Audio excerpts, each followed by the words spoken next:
What is the most terrifying thing you've witnessed alone at night? 5 years ago, I lived downtown in a major city in the US. I've always been a night person, so I would often find myself bored after my roommate went to sleep.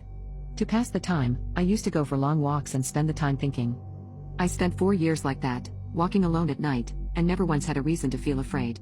I always used to joke with my roommate that even the dealers in the city were polite. But all of that changed in just a few minutes one evening. It was a Wednesday, somewhere between 1 and 2 in the morning, and I was walking near a police-patrolled park quite a ways from my apartment. It was a quiet night, even for a weeknight, with very little traffic and almost no one on foot. The park, as it was most nights, was completely empty.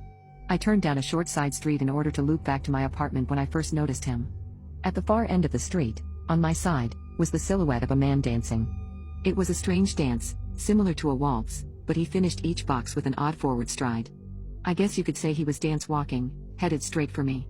Deciding he was probably drunk, I stepped as close as I could to the road to give him the majority of the sidewalk to pass me by. The closer he got, the more I realized how gracefully he was moving.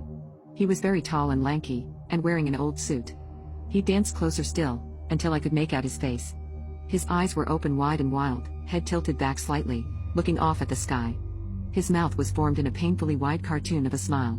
Between the eyes and the smile, I decided to cross the street before he danced any closer. I took my eyes off of him to cross the empty street.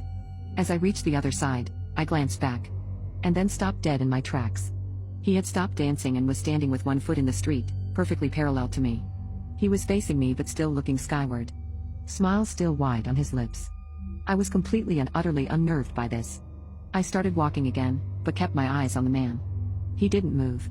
Once I had put about half a block between us, I turned away from him for a moment to watch the sidewalk in front of me. The street and sidewalk ahead of me were completely empty. Still unnerved, I looked back to where he had been standing to find him gone. For the briefest of moments I felt relieved, until I noticed him.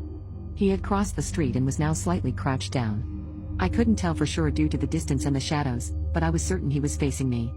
I had looked away from him for no more than 10 seconds, so it was clear that he had moved fast. I was so shocked that I stood there for some time, staring at him.